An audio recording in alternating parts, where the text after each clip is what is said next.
Amen. Isang pinagpalang hapon at maraming salamat mga kapatid. Happy 7th anniversary sa ating lahat.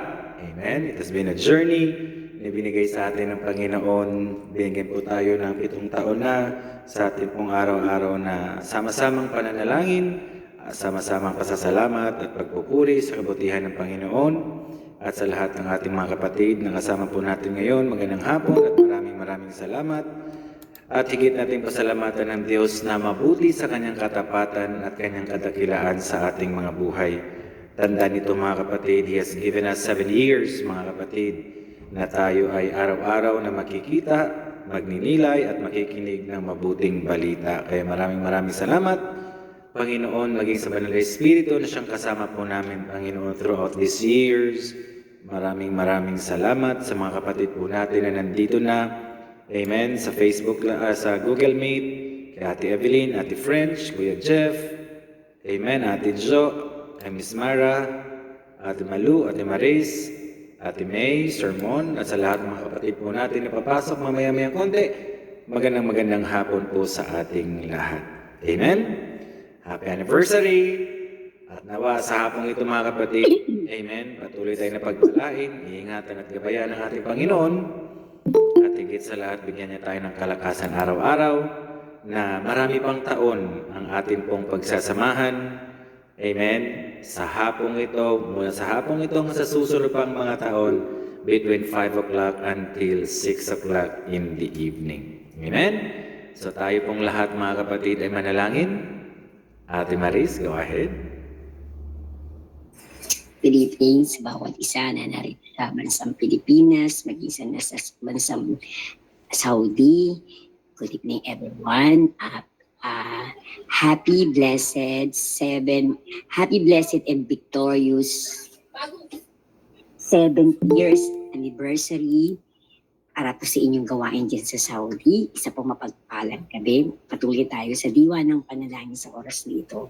Ama namin Diyos na makapangyarihan sa lahat, may gawa ng langit at lupa, Diyos na Abram, Jacob at na Isaac. Patuloy kami nagpupuri, nagpapasalamat sa iyong kabutihan, Panginoon, sa bawat isa sa amin, Lord. Thank you, Lord God. Walang pagsiglat ang aming pagpapasalamat sa iyo, Lord God. Na sa aming mga buhay, Lord God, ay patuloy kang pinaparanas mo sa amin ang kabutihan mo sa amin, Lord God. Maging nasa bansang Pilipinas at nasa bansang Saudi, patuloy kaming lumalapit sa iyo sa iyong gawain ito, Lord, na patuloy kaming pinagkatagpo, pinag-isa ang aming mga espiritu upang kami muli makapag-aral ng iyong salita. Patuloy po kami lumalapit sa iyo at tumingi po kami ng kapatawaran sa anumang nakikita mo sa aming mga puso, Lord. Hindi maging hadlang ang mga kasalanan na yan upang hindi ka patuloy na umatagpo sa bawat isa sa amin, Lord God. Continue to cleanse us, Lord, from all our sins with your precious blood. Gawin po kaming karapat-dapat sa pagkikinig namin ng salita at sa iyo namin pinagkakatiwalang yung lingkod na gagamitin. Patuloy na basbasa mo kanyang labi. Gamitin mo lamang siya sisiddan ng iyong salita at ibigay mo sa amin ng iyong revelation sa pamamagitan ng kanyang labi, Panginoon. Patuloy mo kang manguna, Panginoon, sa bawat salita ng kanyang ilalabas, Panginoon, magsilbing kalakasan ng aming espiritual, maging kalapitan namin at maging patuloy kami maglingkod sa iyo na may galak sa aming mga puso, Lord God.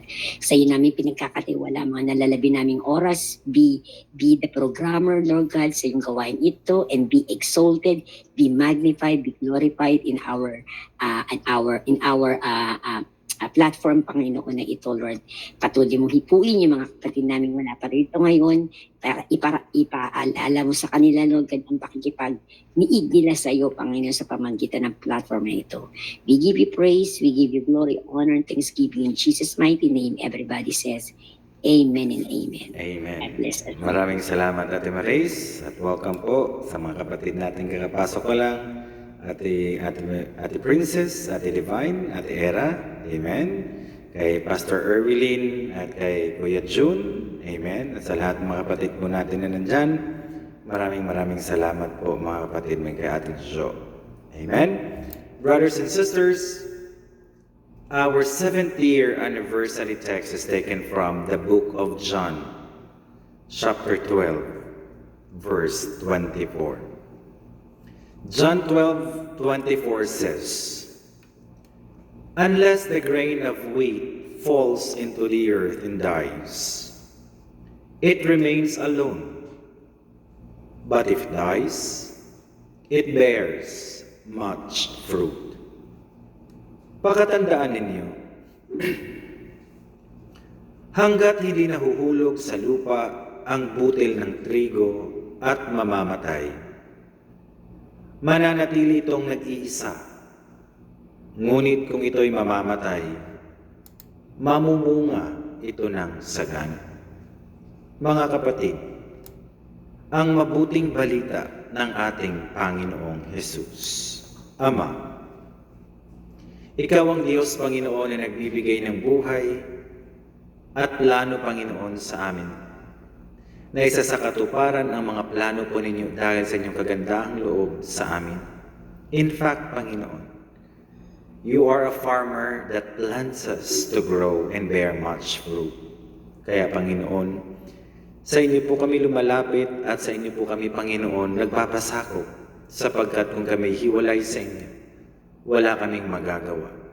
Mamumunga kami, Panginoon, sa kapanahunan, sanhi ng inyong kagandahang loob. Kaya, Ama, hayaan mo ang banal na Espiritu, Panginoon, ang siyang magtuturo sa amin at magbibigay ng sapat na karunungan upang maunawaan po namin ang inyong mga panukala sa pamamagitan ni Kristo Jesus na amin pong tagapagligtas.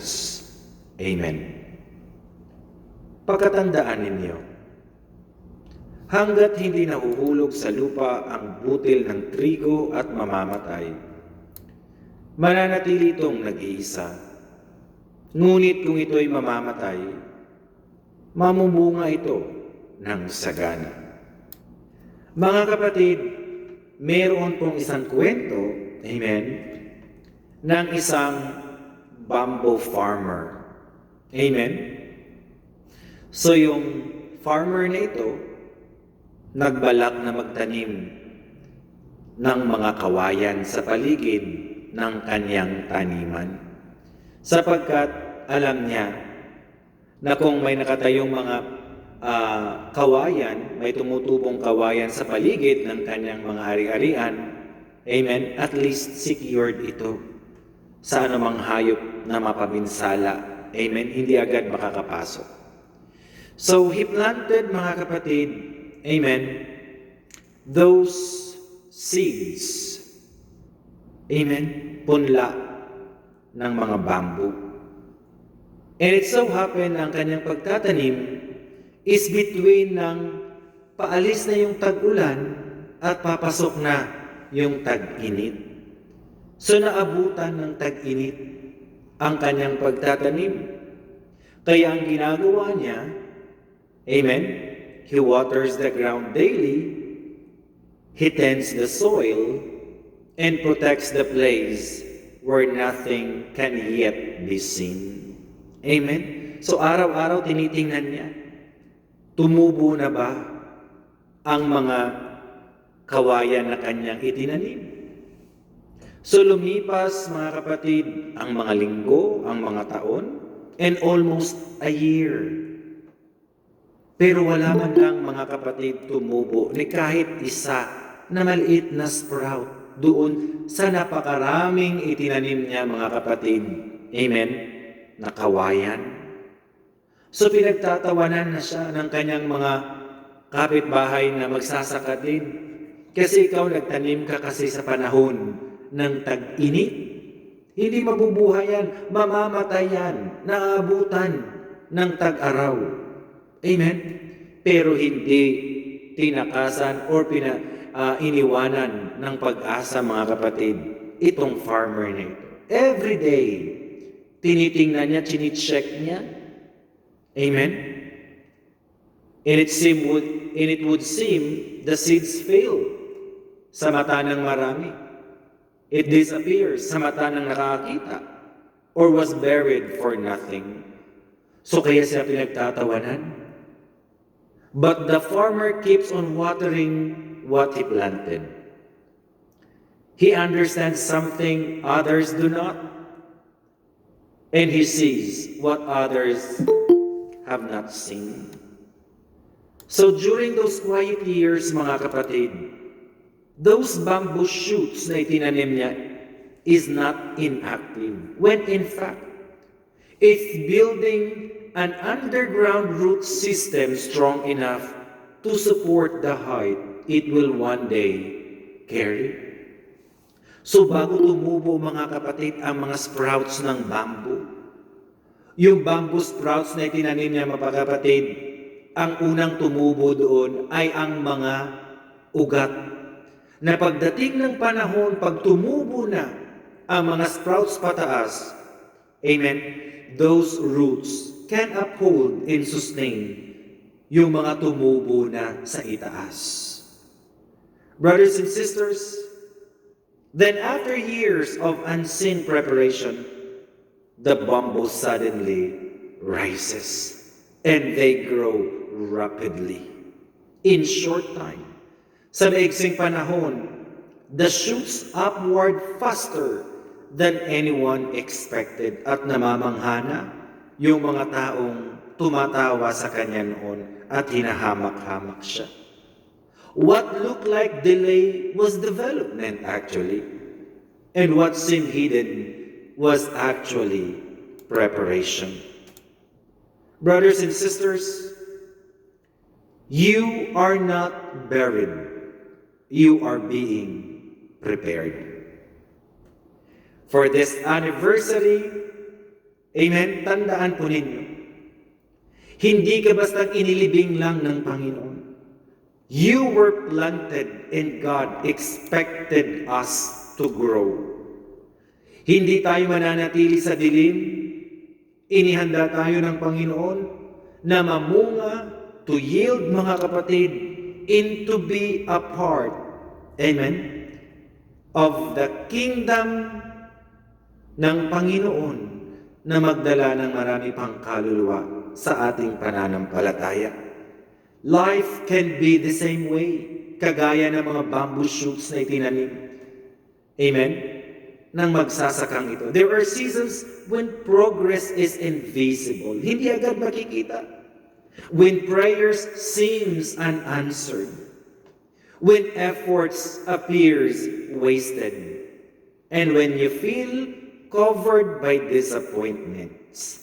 Ganyan ang buhay. May mga season na yung paglago natin parang ang bagal-bagal at parang hindi natin nakikita. Kaya nadi-disappoint tayo. Marami tayong mga panalangin, amen, na pakiramdam natin hindi sinasagot ng Panginoon. O maging ang ating mga pagsusumikap sa buhay, amen, end up in vain. It can be like we have been buried under the setbacks and forgotten in the dark. But the truth is, you are not buried. God planted you for a reason. So there are seasons in life that everything feels dark. There are seasons in life that you feel silent and hidden. And dreams seem delayed. Prayers feel unanswered. And progress appears buried beneath disappointments. In those moments, it is easy to believe life has covered you over and forgotten. But what feels like burial may actually be planting. So a seed is placed underground. Pag nagtatanim tayo, hindi natin itinatanim ang mga butil, mga kapatid, sa ibabaw ng lamesa or sa ibabaw ng semento at iiwanan and we expect it to grow. No. Ibinabaon natin sa lupa ang mga butil na ito at sa ilalim, mga kapatid, ng lupa, madilim. And there's a lot of pressures kasi pag nagtatanim ka, pag inilagay mo na sa butas, mga kapatid, amen, ibinaon mo na sa lupa, aapak-apakan mo. From the outside, amen, it looks like nothing is happening. Yet beneath the surface, the transformation has already begun, just like that bamboo shoots. Hindi agad siya umusbong yung mga dahon niya. It builds up, mga kapatid, first the roots. Amen? Para pagtubo nito, malakas na at mayroon ng puwersa, mga kapatid, to hold up the upper structure ng bamboo. Beneath the surface, transformation has already begun. In moments of silence and darkness ng buhay po natin, God is doing something great in preparation, mga kapatid, for His kingdom ministry. So roots are forming. Strength is developing. New life is preparing to a breakthrough. Amen? Bago natin makamtan ang success, mga kapatid, sa buhay, we have to toil. Pinaghihirapan po natin. Walang success na biglang nahulog sa harapan natin at bigla na lang tayong nagtagumpay.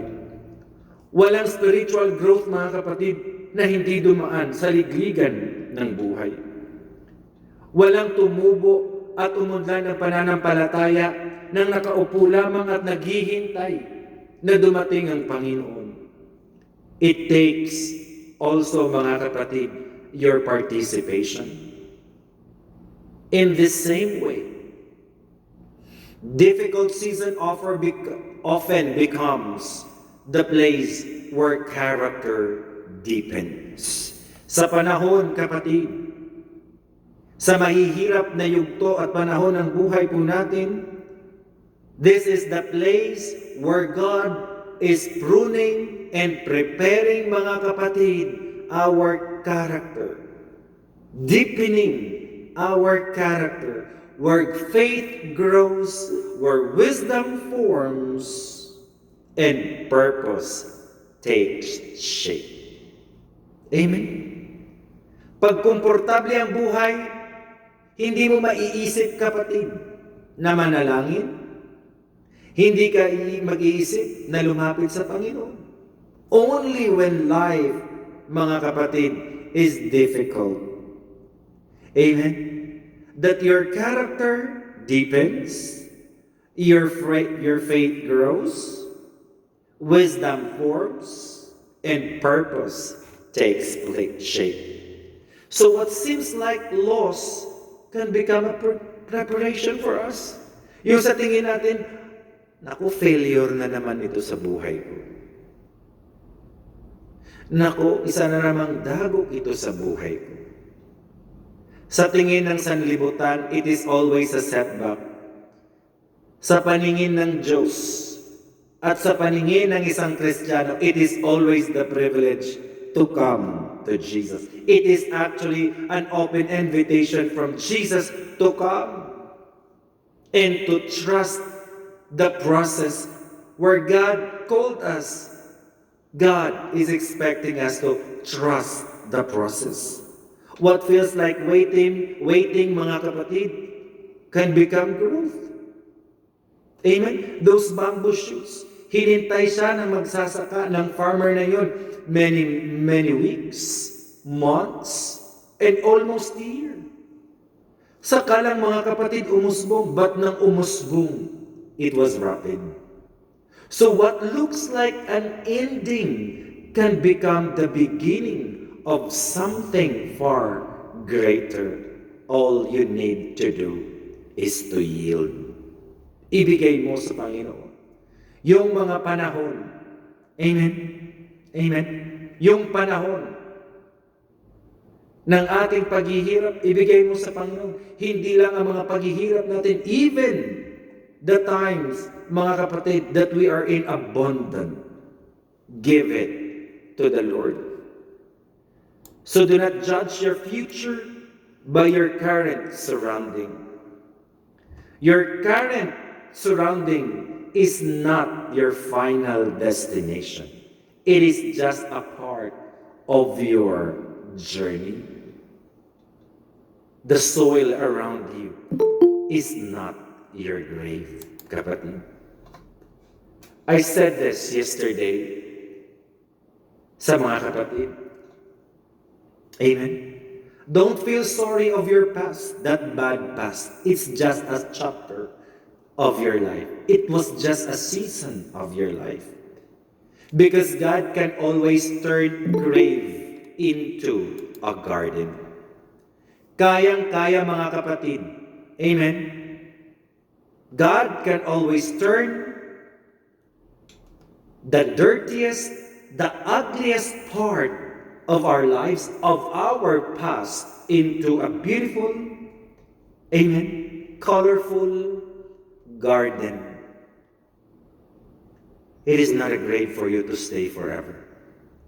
It is the ground where new life is forming, because God is expecting you to yield after He planted us.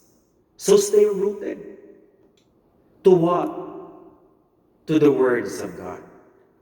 Stay faithful to what? To God's promises. Keep growing in unseen places. Where are those places ng buhay po natin? Amen?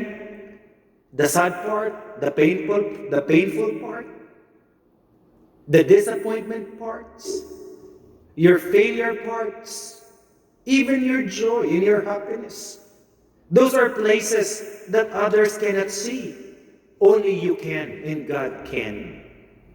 So in times, mga kapatid, sa panahon that was planted will rise, in time that was planted will rise, flourish and bear fruit. That was Jesus actually expecting from every believers. Pag itinanim ka, aasahan ng Diyos na tutubo ka muna at unti-unti kang lalago. But in the process, mga kapatid, amen, of growth, asahan po natin, there will always be pruning that will take place. And that is another chapter ng buhay po natin. Remember, you are not buried. You are being planted. So some seasons are not meant for showing. Amen? They are meant for growing. So kung nakikita mong kapatid, hindi siya lumalago ngayon, huwag pilitin. Amen? Be patient. Just like Jesus has been patient with us. Jesus has been so patient for us to grow. Tandaan po natin, it is not us, amen, na nakatagpo sa Panginoon.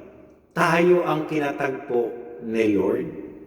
At nang tagpuan tayo ng Panginoon has been so patient with our attitude, with our character, with our lifestyle, and everything pertaining to us na hindi kalugod-lugod sa Kanya. He has been so patient until He poured every day, mga kapatid, paunti-unti yung grace niya, and then we finally turn away from our wickedness, and then the transformation took place. Strength may be taking root. Amen? Wisdom may be forming. Character may be deepening. Foundations may be expanding beneath the surface where no one can upload. Hindi sa lahat ng pagkakataon, people will be clapping for your growth. But remember, your growth is personal with the Lord. What, mga kapatid, you invested with God will always have, amen, a return. May binabalik ang Panginoon. You invest time with God, amen, ibabalik ng Lord ang mga bagay na kailangan po natin. You invest your talent sa Panginoon, ibabalik ng Lord kung anong nararapat para sa atin. You invest, mga kapatid, your service sa Panginoon, God will going to return. Amen? What is due for us? When the right season comes, tandaan po natin, pagdating ng tamang panahon, Growth that took years to build can appear suddenly. Amen? Hindi dahil matagal ang kanyang paglago, hindi na siya lalago. It may take years, but when it blooms, in the right time, sa tamang panahon, kapatid, tandaan po ninyo, maganda ang pagtubo nito. Matatag. Amen? Hindi nabubuwag. So there are 5 areas of our lives Jesus is burying so we can grow. May 5 bagay, mga kapatid, amen, that the Lord has planted on the ground that we think it is a form of burying, but actually it is a form of planting for us to grow. Amen? Sometimes, tandaan po natin, hindi sa lahat ng pagkakataon, but there are times Jesus allows seasons where something feels hidden, delayed, or surrendered, not to destroy it, but to transform it. Uulitin ko. May mga panahon na hinahayaan ng Panginoon na mararamdaman po natin that something is hidden, missing. There are delays, or it needs surrendering. Not to destroy us, but to transform us. Just as the seed goes into the ground before it grows, certain areas of life must be placed in His hands before they can bear fruit. So brothers and sisters, ano-ano ngayon? Amen? Ang 5 mahahalagang bahagi ng buhay po natin. Amen? Na inililibing ng Panginoon so that there will be transformation. Let's begin with the first one. Ito yung inaayawan ng Panginoon. Pride. Our pride. Ang kataasan ng loob ng tao. So when Jesus buries our pride, so that humility can grow. Pag inilibing ng Panginoon, itong luma at pangit na pag-uugali natin, that pride, yung kataasan ng loob, dahil papalitan ng Diyos at inaasahan niya na lumago naman ang ating kapakumbabaang loob.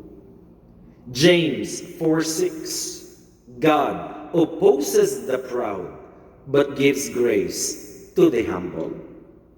Ayaw ng Panginoon. Yung nagmamataas tayo palagi, pero minamahal niya at pinagpapala niya ng kagandahang loob ang mga nagpapakumbaba sa Kanya. Pride often resists correction. Masakit, pero tanggapin natin, ito yung totoo. That until now, many of us, we claim Christians, and yet when being corrected, we resist it. Mataas ang tingin natin sa sarili. Kasi nasaktan po ako eh. Of course, lahat tayo nasaktan. Sino bang hindi? Si Kristo nga nasaktan. Pero nagpatawad. You see, mga kapatid, the effect of forgiveness, of forgiving, iba. Iba ang kapayapaan na dulot ng pagpapatawad. Pride often resists for correction. Because pride is feeling independent from God. And the need to be always right. Tama kasi ako eh. Ito kasi ang tama. Ako ang tama. Amen? May ganoon tayong perception. Kaya nga, galit ang Lord sa pride. Kasi we always say na tama tayo. Hindi kita kailangan, Lord. I can survive on my own. And I am. And I need to be right always. So Jesus may allow humbling seasons where we realize we cannot do life on our own strength. Sa panahon, mga kapatid, na inililibing ng Panginoon ang mga ugali natin kagaya ng mataas. Amen? At sobrang taas ang tingin natin sa sarili po natin because God is teaching us to humble ourselves. In this season, masakit. Tandaan po natin. In this season, it is painful. But when Jesus allows, amen, humility to grow, this is where also the season where we realize we cannot do in our own strength. We need Him more and we need others as well. So what feels uncomfortable can become the soil where humility grows. Amen?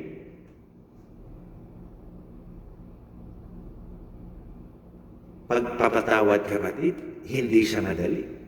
Pero pag ginawa mo, amen, mararamdaman ang ganap na galak at kapayapaan hindi kayang ibigay, mga kapatid, ng sino man. What feels uncomfortable is actually healing you inside out. What is uncomfortable, mga kapatid, is a fertilized soil where Jesus transported you, mga kapatid, from one pot to another for you to grow. Humility makes room for wisdom. Because when you are full of yourself, of your pride, you always think of yourself highly than others. But when we humble ourselves before the Lord in others, He will fill and saturate you with wisdom and grace, and then dependence on God. That makes you powerful, that makes you strong, that makes you formidable, mga kapatid. Amen. James 4:6. God opposes the proud, but gives grace to the humble. So when Jesus is burying our pride, He is expecting us to be humble, so humility can grow. And then when Jesus buried us, mga kapatid, when Jesus is burying our patience, because He is expecting us endurance to grow. Amen? Patience. Patience is a virtue. Pero bakit kailangan ilibing ng Panginoon? Kasi papalitan niya, amen, or dadagdagan niya, mga kapatid, ang ating endurance, katatagan. Para palaguin niya ang ating katatagan. Because most of the time we are not patient. We're not even patient with ourselves. We want always things to be instant. We want always things to be nandyan agad. Pag-request nandyan agad. But no. We often want immediate answers. Kaya God created ChatGPT. And so many AI platforms na sagutin yung mga tanong natin. That's the way the world works. God works definitely different. Because God doesn't work the way man works. He works divinely, mga kapatid. Amen? We often want, mga kapatid, immediate answers, instant change, and quick results. James chapter 1 verse 3. The testing of your faith produces perseverance. Pag sinusubukan ang pananampalataya natin sapagkat inaasahan ng Diyos na lumago, mga kapatid, ang ating pagsusumikap na manatiling matatag. Amen. Sa kabila ng anumang paghihirap. Yet Jesus sometimes allows waiting season to deepen our endurance. Have you seen, amen, when you are going to the hospital, mga kapatid, for check-up sa mga clinic, ang mga taong nandyan na naghihintay sa labas ng clinic, they look all anxious. Amen? Worried. Kung ano ang sasabihin ng doktor, what will be the result of their laboratories? Amen? In this waiting season, people who are having right relationship with Christ will pause for a while and reflect. In that way, in that waiting, it deepens your endurance to wait sa doktor kung kailan siya tatawag at kung kailan ka tatawagin. Waiting is not wasted. Yung paghihintay natin, hindi nasasayang. Amen? When God is shaping perseverance and trust in us. Waiting is not wasted time. When God is shaping our perseverance and trust in Him. Uulitin ko. Kung hinahayaan man ng Panginoon na maghintay tayo, not because gusto niyang mahirapan tayo, pero gusto ng Diyos na lumago, mga kapatid, ang ating pagsusumikap at ang ating katatagan habang naghihintay. So kung hindi pa dumating yung hinihintay natin, maghintay pa. Nakikita ng Lord ang ating pagpupunyagi at ang ating pagsusumikap. Sa pananalangin natin, may pinagdarasal tayo, hinihingi tayo sa Kanya na hindi pa dumarating. Huwag nating isipin nakalimutan siguro ng Panginoon, kahit kailan hindi nakalimot ng Panginoon. Ibibigay niya ang ating mga hinihiling ayon sa Kanyang kalooban para sa ating ikabubuti at lilinawin ko po ito. Para sa ating ikabubuti, para sa atin pong, amen, ikalalago sa tamang panahon at ayon sa kalooban niya. Kaya maghintay. Hindi nasasayang ang mga pagluluhod natin, yung paglapit natin sa Panginoon, hindi yan nasasayang, kapatid. Pero masasayang yan pag ipinagpipilitan palagi natin ang gusto natin. Bakit? Marami sa kagustuhan natin na hindi gusto ng Panginoon. Amen? May mga gusto tayo na hindi gusto ng Panginoon. Kaya matutong maghintay. Amen? And thirdly, in times that God is burying this, because He's expecting us for this. Listen, our old identity. Inililibing ng Panginoon ang ating mga lumang pagkatao sapagkat ibibigay niya ang bagong buhay, mga kapatid. Amen? Na ayon sa gusto at plano ng Diyos. Ito yung bagong buhay na kaloob niya. Ito yung katanggap-tanggap. Ito yung pleasing sa Kanya. Amen? The life that is away from the world. But rather, this is a life, amen, that reflects His Word. So many people carry labels from failure, which is true. Until now, some of us bit natin, kapatid, yung mga failures natin sa buhay. And even it becomes our motivation. But if you're going to look into the reality, amen, we have wrong motivations in life.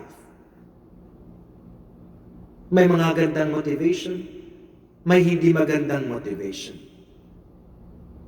But if your motivation is your failure, mga kapatid, amen, that failure leads to anger or bitterness, it's not a good motivation. Kaya nga gustong ilibing ng Panginoon yung old identity. Our old identity. So many people carry labels from failure, from shame, from fear, or the opinion of others. This is the worst. Living on what people will say is the worst place, mga kapatid. So do not be imprisoned by others' opinion about you and your relationship with God. Stay in the right track with Jesus. Amen. No matter what the opinion of the world and the people around you, if you have a right relationship with Christ, it doesn't matter what the world tells. Brothers and sisters, Jesus works to bury the old identity so a new identity rooted in Him can rise. So iiwan natin yung luma at pangit nating pagkatao at isuot natin, kapatid, ang bagong pagkataong bigay ni Kristo. Because Jesus does not define us by our past, but by His redemption, the new one. Uulitin ko. Jesus does not define us. Hindi tayo kilala ng Panginoon sa luma nating buhay, sa nakaraan natin, sa pangit nating buhay. Pero kinikilala tayo ng Panginoon because of His redemption sa atin. It's a good start, kapatid. Amen.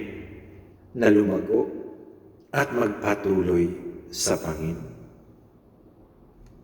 Not only, mga kapatid, our pride is being buried, so humility can grow. Not only our patience, so our endurance can grow. Not only our identity is being buried by the Lord, so the new life can grow. Here we go. Our self-reliance. Yung sobra nating pagtitiwala sa sarili natin na hindi tayo nagtitiwala sa Panginoon. Anong madalas nating naririnig? Kaya ko ito. No. The truth is, kaya natin pagkasama si Kristo. So when Jesus is burying our self-reliance because He wants our faith to grow. Para lumago ang ating pananampalataya. Proverbs 3:5. Trust in the Lord with all your heart and do not lean on your own understanding. Bakit hindi natin kaya pa, mga kapatid, pagkatiwalaan ang mga sarili po natin? Because may mga pinipili, may mga gusto tayo na hindi gusto at pinipili ng Lord para sa atin. Our choices are subject for flaws. Our choices are subject, mga kapatid, amen, to fail. But when we lean, amen, completely to the Lord, He will give you the right understanding. So what does it mean? Sometimes Jesus allows situation beyond our ability to fix so we can learn to trust Him more deeply. Because Jesus is not only fixing. Amen. As I have said last week, Jesus is not only good in fixing, He is good, mga kapatid, in healing and mending. Hindi lang niya inaayos yung mga sirkumstansya ng buhay po natin. Pinagagaling at pinahihilom tayo ng Panginoon. Kailan? Nang dahan-dahan, paunti-unti, hindi agad-agad. Bakit? Because in the process ng paunti-unti, in this gradual healing and mending, mga kapatid, He's teaching us to grow our faith. When our own resources ran out, faith often begins to grow the strongest. Amen. Remember last week, Tuesday's daily devotion?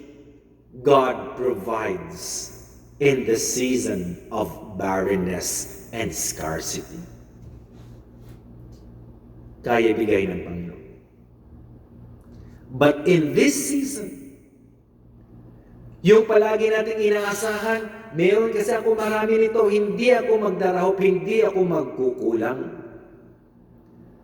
But resources of the world may run out. And in this season also, Jesus often teaches us to trust Him. In this season, faith often begins to grow the strongest. Noong wala pa silang mga sakit, hindi sila nananalangin. Noong may sakit na, nananalangin na at lumalim. Nagkaroon ng transformation. So, kailangan pa natin talaga magkasakit, kapatid, bago lumalim yung pananampalataya. But God allows. Amen? Bumagsak yung kabuhayan. Kasi nung nakaraan, nung maganda ang kabuhayan, matatag ang kabuhayan, may salapi, wala silang puro problema. Ang salapi, ang sandalan nila, tinanggal ng Panginoon. Yung mahigpit nating sinasandalan at nabuwal tayo. Pero nagkaroon ng lakas ang ating mga paa na tumayo kasama si Kristo. Dependence on Christ is not weakness. It is a strength rightly placed. Amen. Tinatawanan tayo ng sanlibutan kasi nagdarasal po tayo sa Panginoon. Hinahamak tayo ng marami dahil sa pananampalataya natin sa Panginoon. So let them be. Amen. Ayahan natin silang tumawa. Hamakin tayo. Na umaasa tayo sa Panginoon. Sumasandal tayo sa Panginoon. Dependence on Christ is not a weakness. Ang pag-asa natin sa Panginoon, hindi kahinaan. It is the strength. Lakas natin na ibinigay ng Diyos, ipinagkaloob ng Panginoon para panghawakan natin. So don't depart. Amen. Sa presensya ng Panginoon. Proverbs 3:5. Trust in the Lord with all your heart and do not lean on your own understanding. And last but not the least among mga kapatid. Amen. Sa ibinabaon ng Panginoon o inililibing ng Panginoon na bahagi ng buhay po natin. Amen. Para magkaroon ng pagbabago ang buhay na bigay ng Panginoon sa atin is this. Our comfort zones. Because when we are in our comfort zones, mga kapatid, amen, we think nothing, but we don't need God. We don't need prayer. Amen. We don't need support from people. In short, we don't need God at all.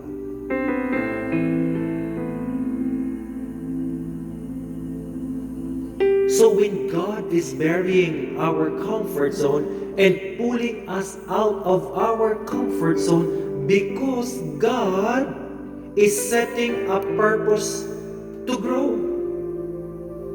Our comfort zone is being buried so purpose can grow. Amen? I thought all the while, yung buhay ng inyong abang lingkod, mga kapatid, ay magagaya lamang sa buhay ng marami na palaging nakateleskopyo umaga hanggang hapon.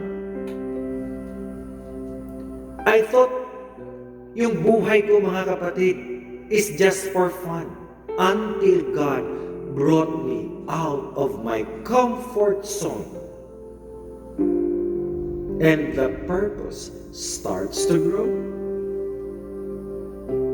Philippians 3:13-14.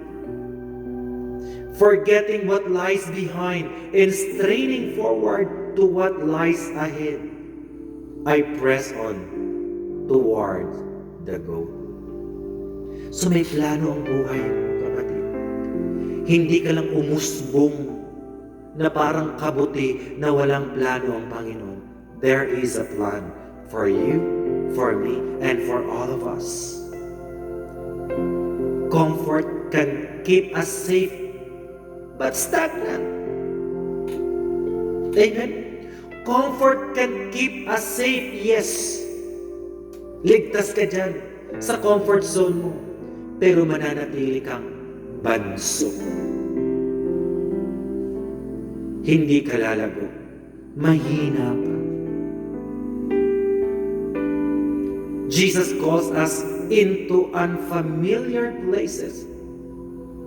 He calls us into new responsibilities. He calls us into challenging season ng buhay po natin. Look at us. We're very comfortable sa Pilipinas kasi pwede mong gawin kahit anong bagay sa Pilipinas. Amen? Pero dito nang dinala ka sa Saudi, natuto kang sumunod sa batas. Natuto ka, kapatid. Amen? Na lumapit sa Panginoon. Nung wala ka pang pamilya, nung wala kang pinakakain, amen?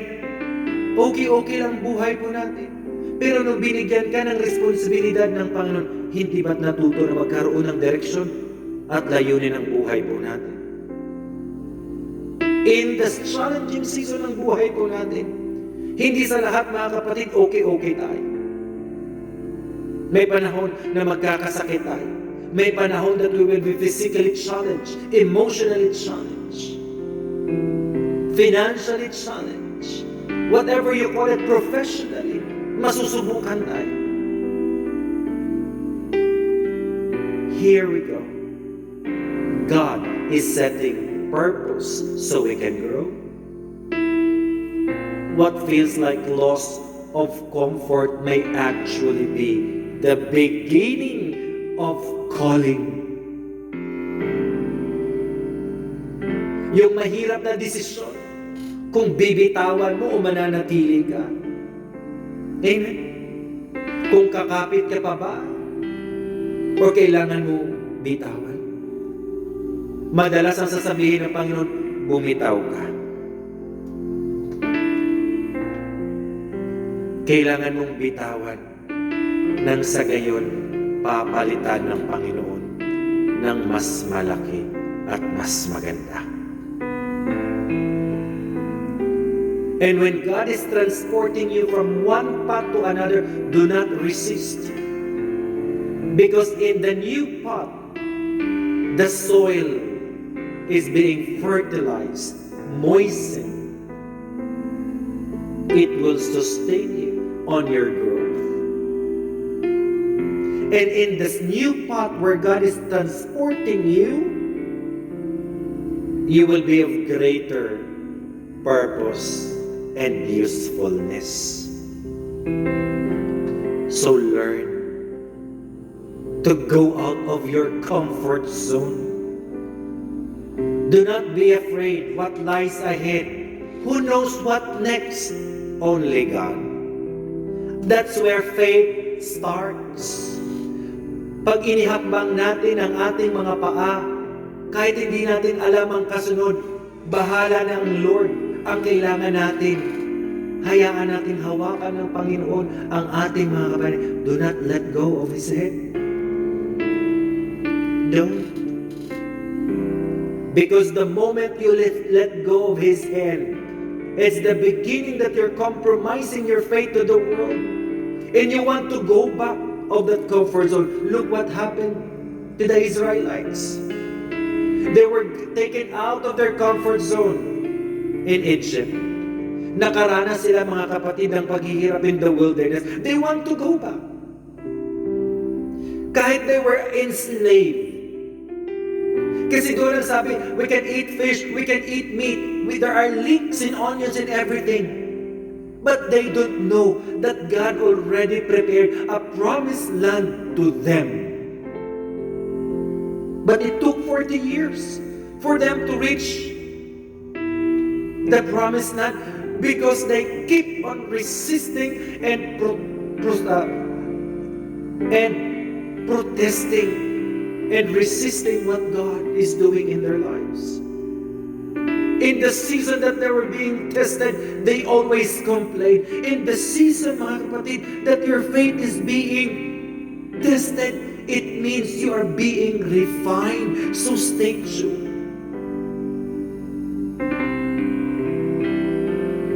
Amen. And press forward. Although Moses were tasked na dalhin ang mga Israelita sa bagong lupain pinangako ng Panginoon, he was not able to enter. He died na nakita lang mga kapatid yung promised land sa malayo. Amen.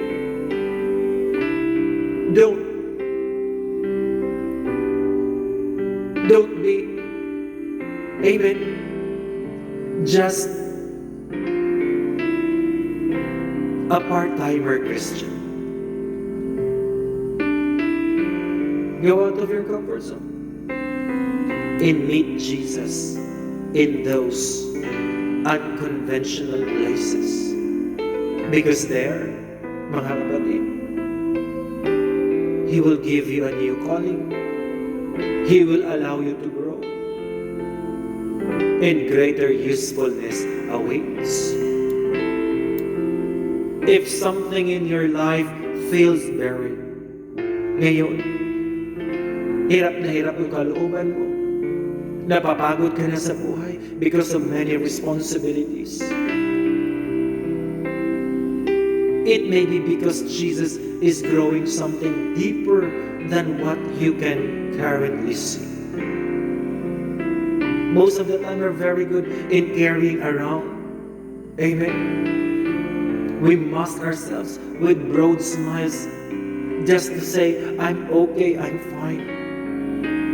But Jesus knows exactly what is in there. If something in your life feels buried, it may be because Jesus is growing something deeper than what you can currently see. Seeds disappear before they multiply. Hidden season often produce visible fruits later. You are not buried. Hindi ka lang inilibing, kapatid. You are planted for a season of growth that is still on its way. God is not done with you yet. Hindi pa tapos si Lord sa atin. Every time nagigising ka sa umaga, may panibagong buhay ka pa, kapatid, hindi pa tapos si Lord. Patuloy kanya, mga kapatid, itatanim at inaasahan niya yung paglago natin. When God is burying us, amen, our comfort zone, because there is a purpose to grow. If God is burying self-reliance, because God is expecting us that our faith will grow. God is burying our old identity so new life can grow. When God is burying our patience, because He expects endurance to grow. Our pride is being buried so humility can grow. Amen. You are not buried. you are being planted. John 12:24. Pakatandaan ninyo, hanggat hindi nahuhulog sa lupa ang butil ng trigo at mamamatay, mananatili itong nag-iisa. Ngunit kung ito'y mamamatay, mamumunga ito ng sagad. And this seed is Jesus. When Jesus died and buried, amen, and He rose again, Christianity multiplied rapidly. Since we received the gift of life given by Jesus, you are expected to grow and to yield. Amen? Nawa, mga kapatid, many years of daily devotion will come. At hindi lang tayo ang nandito. Marami pang kaluluwa ang kailangan makarinig ng tinig ng Panginoon sa pamamagitan natin. So keep inviting people to come to Jesus. That's, amen, our mission in life. Hindi lang paupo-upo, amen. Hindi lang nakaupo. Let's go out of our comfort zone so we can bring more souls to Jesus. Amen? Maraming salamat mga kapatid. Isa na namang taon ang pinagkaloob sa atin ng Panginoon. Amen? And with that, nais po nating tawagin. Alam ko, this is spontaneous, ang biglaan. Amen? Kuya Jun Pangkayaw, ang atin pong co-elder sa Area 4. Kuya Jun, would you like to say something? Amen? Kuya Jun? Praise God. Amen. Go ahead, Kuya Hello. Jun. Eh, sige, Kuya Jun. Salamat sa papatuloy nyo na pag-support sa daily devotion every day. Na tayo 7 years. Amen. At salamat din sa ating kapatid na matyaga siyang nagtuturo sa daily devotion simula at sa pool nung pandemic hanggang ngayon. Na-maintain ng ating kapatid Pastor Ed na patuloy siya gabayan ng Panginoon na magpapatuloy ito hanggang sa pagdating ng araw. At marami pang-aawan sana ng mga kapatid na makadalo sa mga ganitong daily devotion at patuloy na magamit para sa kapurihan ng Panginoon.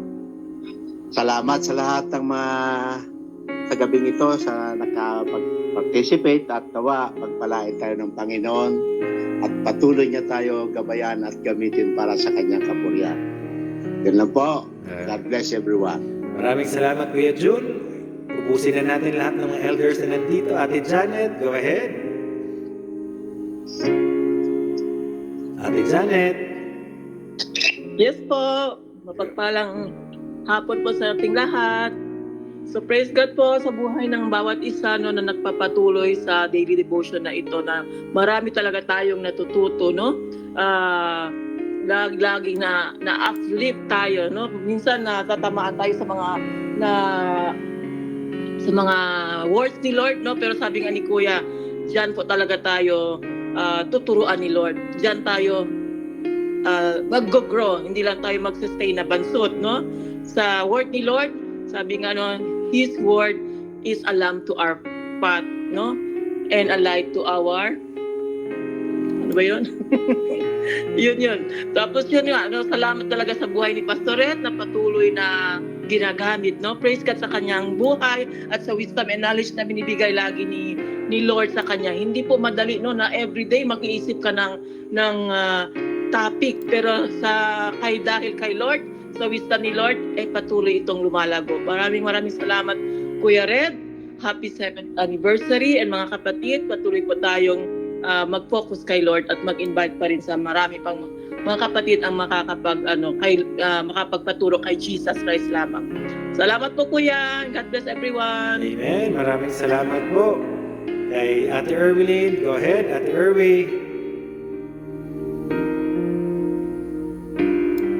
Ate Erwin. Sa trabaho siguro sa Ate Erwin. Amen. Ate Karen, go ahead. Ate Karen. Amen. Good evening po. Praise God. Happy 7th year anniversary po sa Thank you. bawat isa. Praise God. Napakabuti po ng Lord dahil nagsimula nga po ito nung pandemic times. And then nakita po natin yung ginawa ng Lord sa buhay niyo, Pastor Dred. I'm so blessed dahil talagang pinatunayan ng Lord sa buhay mo at sa buhay ng bawat isa na tunay at tapat ang ating Panginoon. Amen? Sa anumang pagsubok, sa anumang mga darating na mga trials sa buhay natin, alam natin na meron tayong Diyos na atin pong kinakapitan. Amen? Sabi nga po sa Galatians chapter 6 verse 9, na sabi po doon, let us not become weary in doing good, for at the proper time, we will reap a harvest if we do not give up. Amen? Let us continue to serve our living God and do not stop praying po. Napakahalaga po. Amen? So, yun nga po, that may we continue to serve God with passion and unity po. Amen? God bless us all. To God be all the glory po. Thank you po, Ate Karen. Nakaready na po ang atin pong kasunod po. Ate Era, go ahead. Kung wala po kayong pasyente, Ate Era, go ahead. May pasyente siya siguro. Amen. Ate Karen, nandyan si Kuya Joel.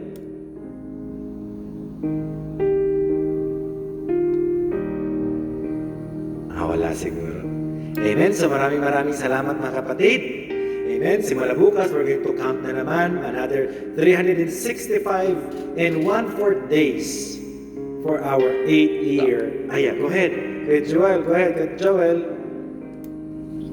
Amen. So glory to God. So muli po at ako po ay taus-pusong bumabati ng happy anniversary po sa ating daily devotion na ating pong ginagawa at purihin po ang ating Diyos na buhay sa gawain na ito na idinadakila natin ng ating Panginoon sa pamamagitan ng pag-aaral ng kanyang mga salita. And glory to God sa buhay po ni Pastor Dred Tejada sa kanyang faithfulness in sa pagpapahayag ng salita ng Diyos. At patuloy po tayo na sa pagsunod at pagtangkilik po sa kanyang mga salita sa ating journey, sa ating paglalakbay ng ating buhay sa ating buhay Kristiyano, na ating pagpapatuloy sa paglago sa kanyang pananampalataya. Muli po, maraming salamat po and glory to God. Amen po. Amen. Maraming salamat mga kapatid. At pasalamatan po natin ang atin pong Ate Era sa nag-sponsor ng atin pong cake, pero hindi natin makakain lahat dito sa online. Amen. Maraming salamat sa Panginoon, sa kanyang kabutihan, sa kanyang faithfulness sa atin sa loob ng 7 taon. Amen. So mga kapatid, tayo po ay manalangin. Amen. Tinatawagan po natin Kuya Joel, pwede po ba kayong mag-closing prayer? Pakisama po Kuya Joel, yung mga kapatid po natin, amen, sa MUWIM, na papayagan sila na lumabas, amen, ng mas maaga to join our fellowship this coming Friday. Go ahead, Kuya Joel. Amen. So glory to God. So muli po, bigyan natin ng papuri ang ating Diyos na buhay. Amen. Hallelujah. O dakilang Diyos na makapangyarihan sa lahat, sa pangalan po ng aming Panginoong Hesus, kami po ay nagpapasalamat, O Lord God, sa 5 taon o sa 7 years na aming faithfulness, O Lord God, of your faithfulness and love to this daily devotion, Panginoon. Lord, maraming salamat po na patuloy niyo po kami na ginagabayan sa pamamagitan ng inyong mga salita at Lord, this time, O Lord God, that we are continue to be nourished by your word that you gave unto us the spiritual nourishment, and the strengthening of our faith, Panginoon, through your word. Lord, patuloy niyo po as we go and move on in our spiritual journey, Panginoon, to grow more and to hunger more into your word, Panginoon. Na patuloy po kami na bigyan ng kalakasan at patuloy po kami na makarinig. Because in every day that we hear your word, it is a new revelation that only comes from you, Panginoon. Na patuloy niyo po kami na ginagabayan at binapaspasan sa lahat ng inyong mga salita, Lord God. Lord, basbasan din niyo po, O Lord God, ang aming mga kapatid na patuloy po na nananampalataya at nakikinig, O Lord God. At nawa ito po ay maging daan po in order for us to share the good news of your salvation and to inspire us, O Lord God. Continue to grow in us the word through listening to your word in every day of our lives, Panginoon. Muli po, maraming salamat po sa buhay po ni Pastor Redo, Lord God, na patuloy po niyong ginagamit as a conduit of your word, Panginoon. And we also pray, Panginoon, ang aming mga kapatid na patuloy po na sumasaliksik lang inyong mga salita, especially po sa aming mga bagong miyembro, Lord God, sa aming mga ngayon lang po nakatanggap ng inyong mga salita. Patuloy niyo po sila na gabayan at basbasan, Lord God, that may we be able to plant the seed of hungerness to your word, Panginoon, especially sa aming mga bago, Lord God. Lord, nawa itong maging daan na kami po ay mas maging engganyo, Lord God, that we continue on to hunger for your word, Panginoon. And Lord God, as we continue on and nawa ito magpapatuloy, Lord God, na hindi po kami magsawa at alam po namin na patuloy po kami na binabago araw-araw ng inyong mga salita. Muli po, we entrust to you, Lord God, ang aking mga kapatid, Panginoon. Maraming salamat, Lord God, for the past 7 years that we have been nourished by your word, Panginoon, and we continue to strengthen, Lord God, in our faith. To you, we give all the glory. In Jesus' name we pray. Amen. Amen. Maraming salamat mga kapatid. Kay Kuya Carl, amen. Kay Ate Carmela, kay Ate Catherine, kay Ate Princess, kay Ate Charis, Ate Divine, Ate Erwelyn, Ate Evelyn, Ate French, Ate Janet, Kuya Jeff, Kuya June, Ate Joanne, Ate Jocelyn, Ate Jo, kay Kuya June, kay Ate Susan, Ate Karen, kay Kuya Joel, at kay Ate Mara, Ate Malu, amen, Ate Mayes, Ate May, Kuya James, Sermon, Kuya Rex, Ate Rose, Kuya Roel, Ate Sharon, and Kuya Sunny. At sa lahat ng mga kapatid na kabiling po natin kanina, maraming salamat. Pagpalain tayong lahat ng makapangyarihang Diyos at magkikita tayo bukas sa ganap ng alas 5 hanggang alas 6 ng gabi sa panibagong 365 days ng ating mga buhay dito sa Daily Devotion. Maraming salamat. To all be the glory and honor to Jesus alone. Amen and amen. Amen. Magandang gabi mga kapatid, and good night everyone. God bless us all. Good evening, everyone. Thank you Have a and nice good day. night.